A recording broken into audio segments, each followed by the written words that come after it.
Hi, good morning to you. Good morning. The sun has finally returned to North Yorkshire, and what a lovely walk I had with our little dog Rosie this morning. And the older dog was at the vet's, and she's got an eye infection, so we're keeping our fingers crossed that this finally heals up, and that she doesn't come on the longer walks anyway that I do in the morning. So. I was flicking through my Facebook as I was walking along, and I saw this Facebook post about beware the bull. And this was from a great friend of mine, a great friend of mine, and a recent friend of mine, a lady called Claire. And I just thought it was a fantastic metaphor. Beware the bull. So when we're out in the countryside, we see these signs, don't we? Occasionally, the yellow signs with the black bull is beware the bull. Okay, we know not to go into that field, especially if we've got a dog.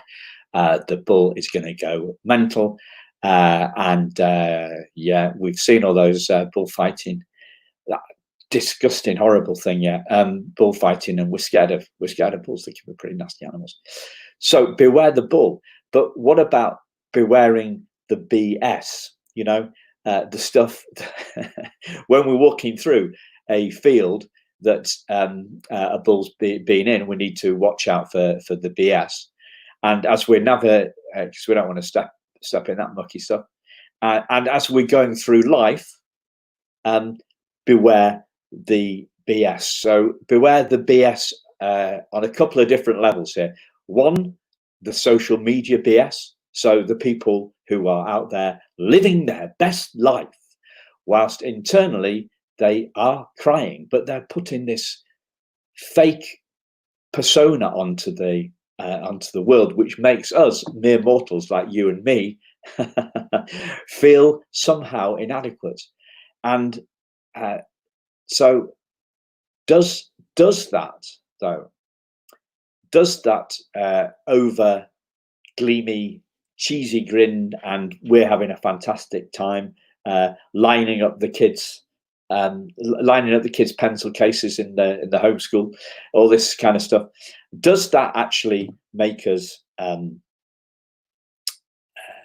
Does that make us feel somehow inadequate? Well, it does when we think about it, doesn't it? It doesn't when we're not thinking about it, because obviously as if you're watching these videos, you'll have seen them before. That our feelings come from our thoughts; they don't actually come from the outside world. So there's no such thing as miserable weather. But we've got this inner BS, haven't we? We've got this inner the devil on our shoulder, the inner critic, the ego. People call it all sorts of different things, but basically, it's a voice in our head that plays BS 24 hours 7. So 24 hours a day, 7 days a week. Only when we're asleep, we don't hear it, do we? But yeah, I'm thinking of 24-hour party people. That's dating me somewhat, isn't it? And yeah, Manchester in the 80s and 90s. So the inner critic,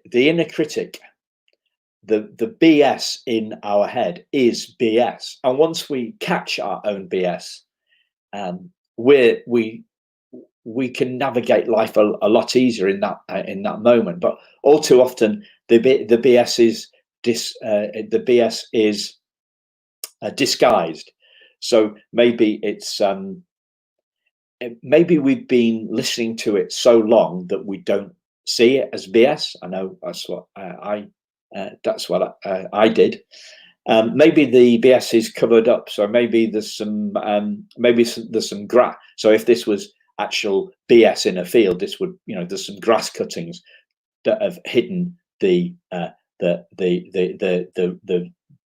brown stuff, BS, and we can't see it.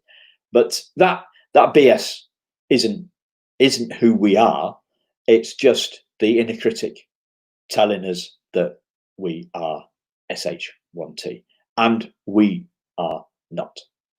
We are the diamond. We are the diamond underneath that BS.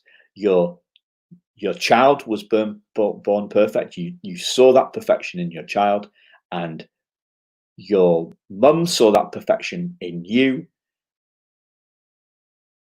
I'm here to tell you that you are perfect underneath all the BS, and you just don't see it.